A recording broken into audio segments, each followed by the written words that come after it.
Hello, welcome. This is going to be the showcase for my fancy schmancy little Delta-7, this bad boy right here. So there you go. We'll start out with specs. So first of all, I made this in Starfall, if you couldn't tell already, instead of doing it in something like Expression 2.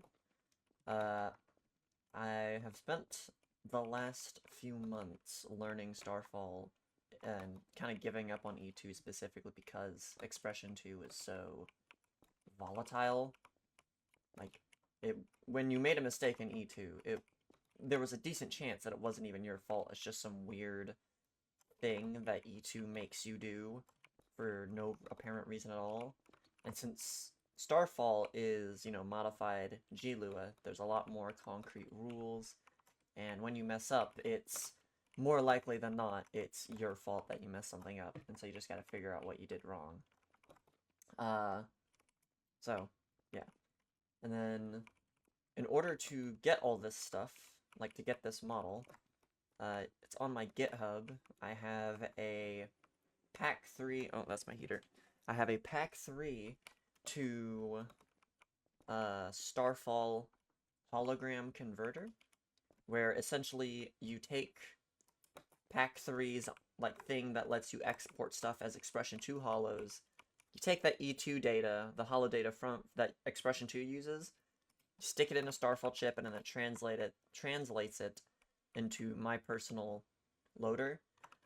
Also, Octo has made a much more cohesive, I'm pretty sure, like just better functioning one as well.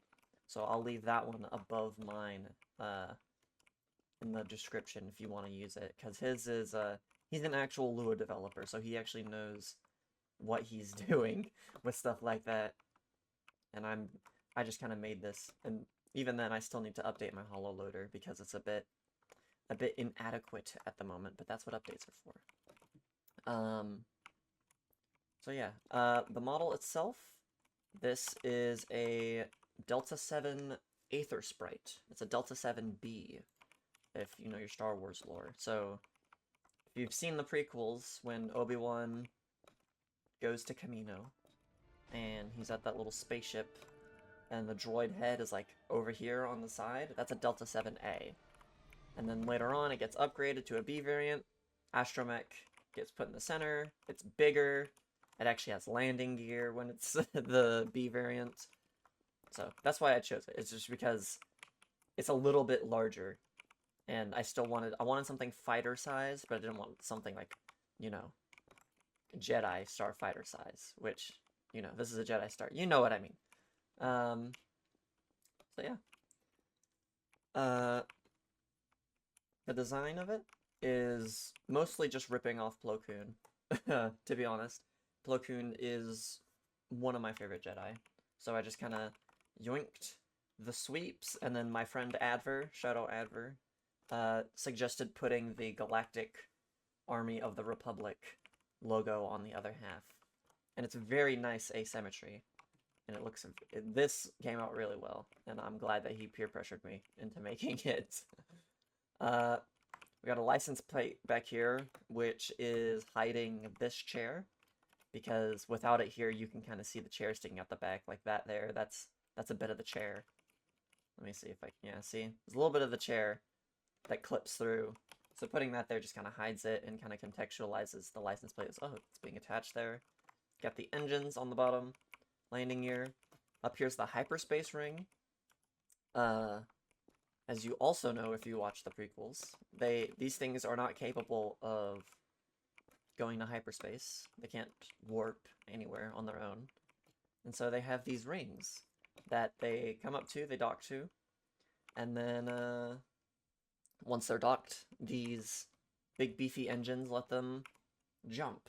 I gave mine a little more function. I'll show you that in a little bit. And then I also continued the sweep from the main body. So when these two are docked, the sweep just kind of like keeps going. It's a very, very nice effect in my opinion. Okay. I think that's enough dilly-dallying. Oh, one more dilly-dally. The reason this astromech look so bad, it's totally not because I can't be bothered to make a good one. Okay, that's partly the reason I don't want to make a good one.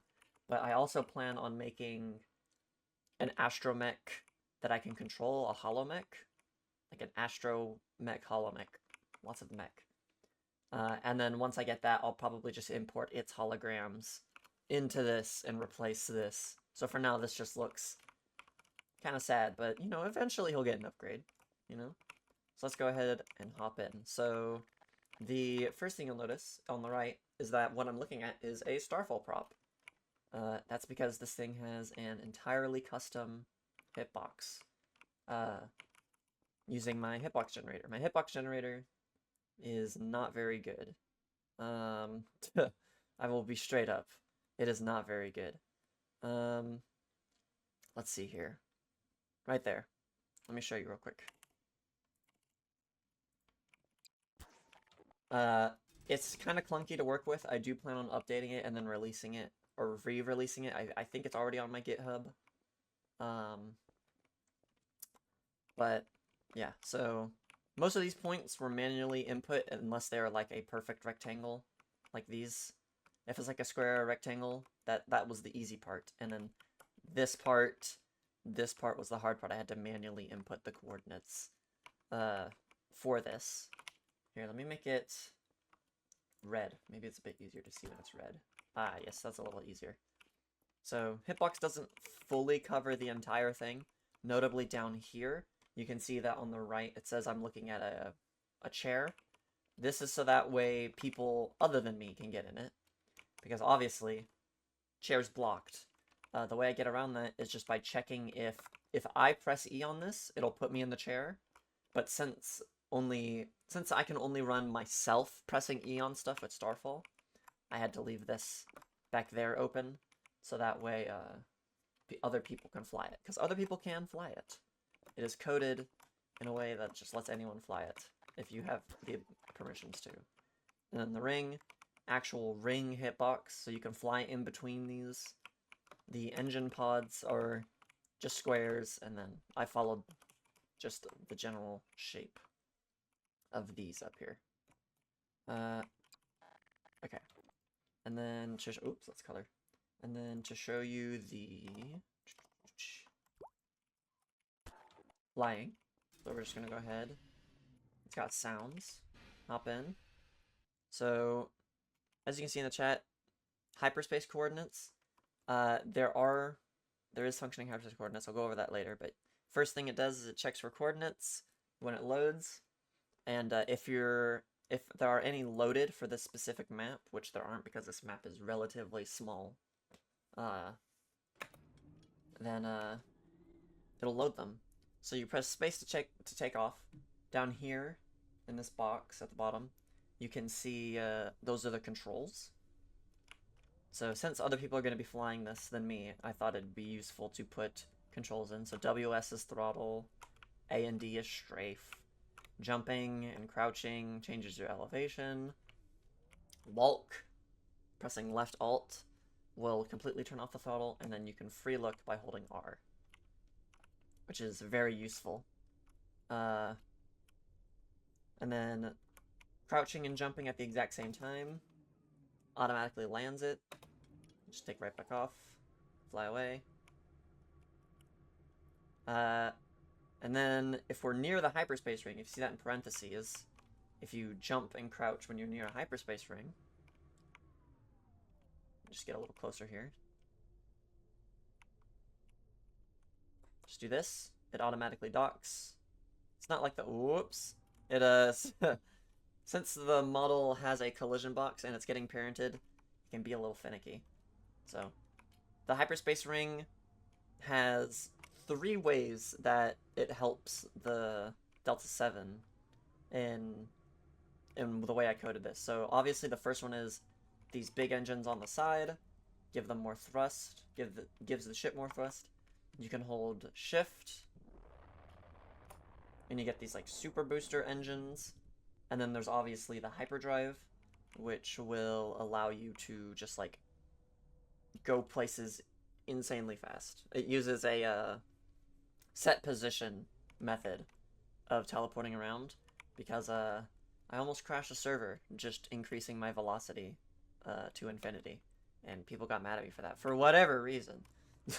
But yeah, one small issue is once you dock to the hyperspace ring, you lose collisions with it, but you can still, players still collide with it, but you know, the ship itself cannot. I don't know why it does that, but it does do that.